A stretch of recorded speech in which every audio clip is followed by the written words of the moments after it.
Hi, it's Kristen Wallace, and in this video, I'm going to give you a quick introduction to using the Flex Scheduler.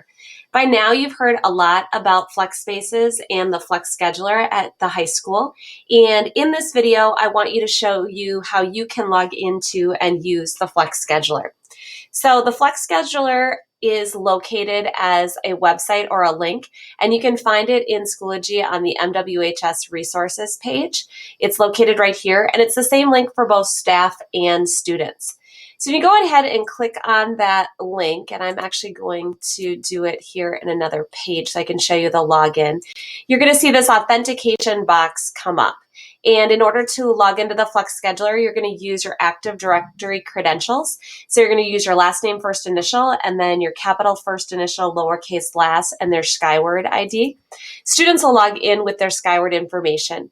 Now I'm actually going to log on as another staff member so that you can see what most staff see. I have some administrative rights, so I wanted you to see what it'll look like. So when you log in, you will see the different calendars that you have access to. So you should all have access to the ePass.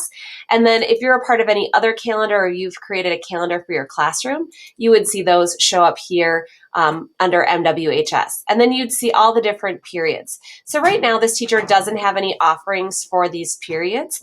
You all have the ability to add an offering. So let's say that Mr. LeClaire wanted to offer some science help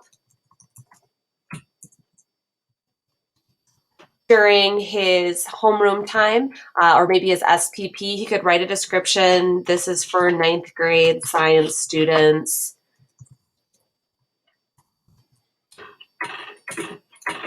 And he could decide if he just wanted to offer it in one place. And he would put where it was located, and he can decide how many people. So maybe you only want to have a few students come into your classroom. So he just wants to limit that to 5 students, and then he can create this. Now he's created the offering, but he hasn't added it to any calendar. In order to add it to the calendar, you click on this edit button.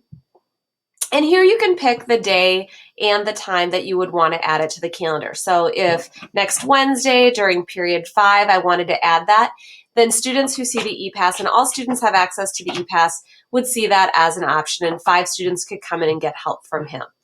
So I'm going to go ahead and just cancel that. Now, most of you may not be at the place where you want to edit or add some offerings, but you can still see what is being offered at those times. So you can actually go in and look at the offerings calendar just by clicking on any kid's name. So I can click on any kid here and I can see what is being offered during these times. So if I'm a study hall teacher or I am a hall monitor and I want to check out what are the different things that are offered on the ePass and how many spots are available, I can take a look at that. So you can see today during 4th period, there were only a few students flexing out to the commons, about 4, so there are still 16 spaces.